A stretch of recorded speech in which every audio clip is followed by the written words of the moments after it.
semuanya, perkenalkan nama aku Jelita Anisti dengan NPM B1A025055. Halo semuanya, perkenalkan nama aku MJ Sandre Hardiansyah dengan NPM B1A025052. Hai semua, perkenalkan nama saya Hani Pratista Arkadewi dengan NPM B1A025062. Halo, perkenalkan nama aku Ujab Yakutami dengan NPM B1A025010. Hai, perkenalkan nama saya Rani Aulia Insani dengan NPM B1A025064.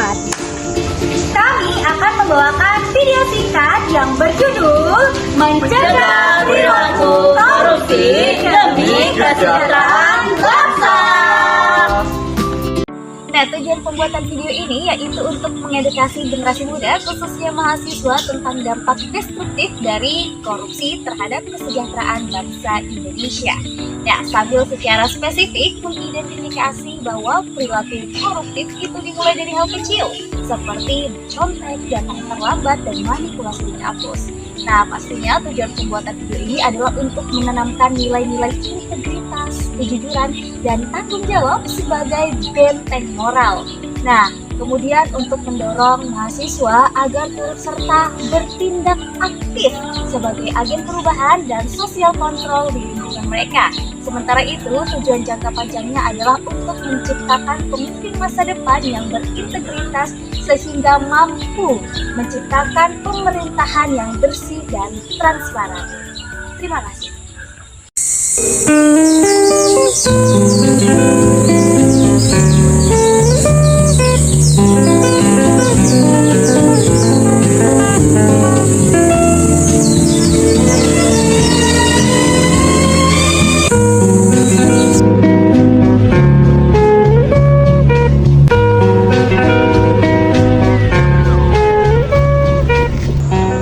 Gila, proposal acara kita direview lama banget sama BEM.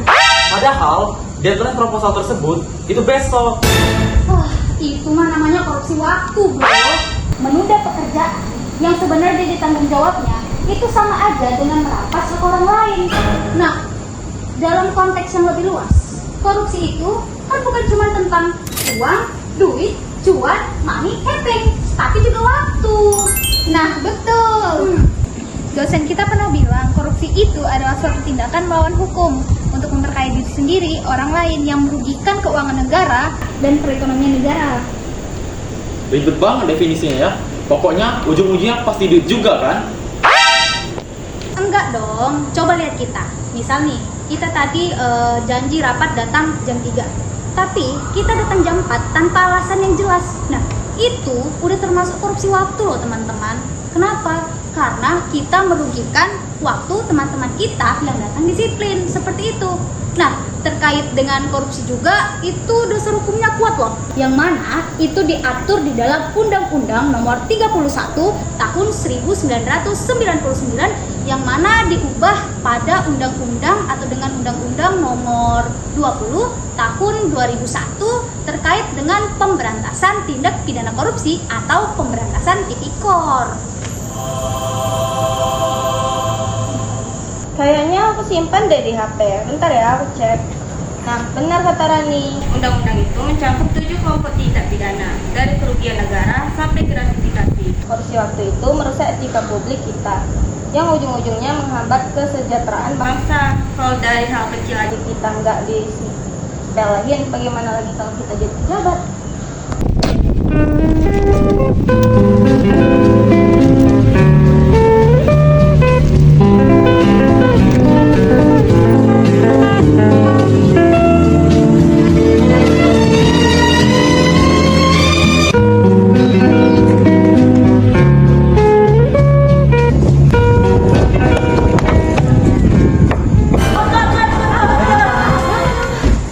Tugas makalah yang deadline hari ini belum aku selesaiin. Wah, tadi malam aku ketiduran loh gara-gara nonton drama Thai.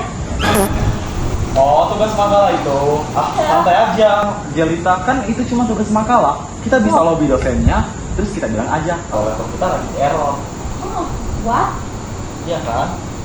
Aduh, jangan Han. Itu namanya pembohongan publik versi mini. Kita itu harus berani bertanggung jawab. Nah, misal kalau kita kebiasaan gitu, berbohong demi menutupi kelalaian. Contohnya tadi korupsi waktu nih ya. Nanti kalau di dunia kerja itu kita pasti bakal korupsi uang. Nah itu dampaknya lebih besar lagi tahu. Jadi tolonglah jangan dibiasakan hal seperti itu.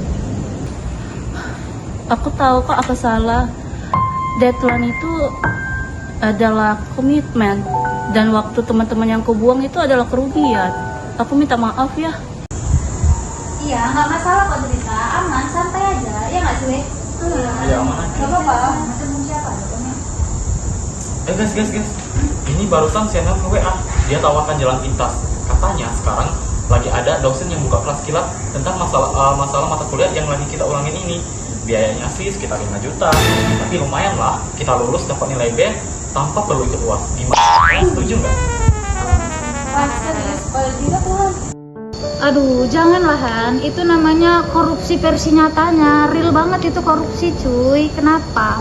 Kalau kita misalnya membayar sesuatu yang memang bukan kita usahakan dari jerih payah kita, itu sama aja kita merampas hak orang lain yang bekerja keras mati-matian, dan jelas itu merusak sistem pendidikan bangsa kita. Kenapa? Karena kesejahteraan bangsa itu tercipta dari kejujuran, bukan dari ijazah yang dibeli.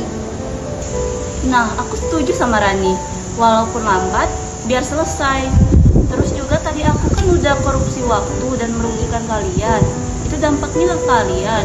Masa kita mau korupsi uang juga, dan itu berdampaknya ke masa depan kita. Masa integritas kita dihargai cuma 5 jeti. Nah, gue juga setuju. Kita kan mahasiswa, sebagai agen perubahan kita harus melawan korupsi.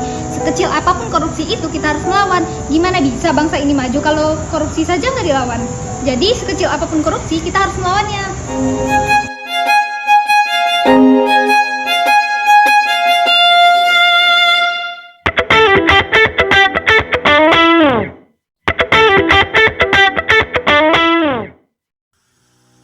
Manfaat anti korupsi yang ditegaskan oleh hukum di Indonesia berdasarkan Undang-Undang Nomor 31 Tahun 1999 JO dan juga Undang-Undang Nomor 20 Tahun 2001 juga menegakkan supremasi hukum dan melindungi hak-hak ekonomi rakyat secara fundamental. Pelaksanaan anti korupsi menjamin bahwa sumber daya negara digunakan secara adil dan transparan, kemudian sesuai dengan peruntukannya, sehingga menciptakan kepastian hukum dan iklim investasi yang sehat, yang merupakan syarat mutlak bagi pertumbuhan ekonomi yang berkelanjutan. Dengan demikian, manfaat utamanya adalah memulihkan dan menjaga kepercayaan publik terhadap lembaga pemerintahan, kemudian juga memastikan tercapainya tujuan bernegara yang tertuang dalam konstitusi, yaitu memajukan kesejahteraan umum dan mencerdaskan kehidupan bangsa. Nah, adapun manfaat dari penerapan anti korupsi dalam kehidupan sehari-hari, yaitu pertama, manfaat dari anti korupsi waktu yaitu meningkatkan rasa disiplin, efisiensi, dan juga produktivitas. Kemudian manfaat dari anti korupsi uang yaitu meningkatkan kemandirian finansial dan juga reputasi bersih. Sementara itu, manfaat dari anti korupsi kejujuran atau integritas yaitu menciptakan lingkungan yang penuh dengan rasa aman dan juga kepercayaan. Sehingga secara keseluruhan manfaatnya yaitu meningkatkan integritas individu dan juga daya saing bangsa. Maka dari itu, mari kita lantangkan komitmen dengan keren, yaitu jangan jadikan masa depanmu menjadi komoditas tawar-menawar, serta integritas yang baik adalah startup terbaik yang kamu miliki. Serta modalnya adalah kejujuran, keuntungannya adalah kepercayaan, dividennya adalah Indonesia bermartabat dan bersih.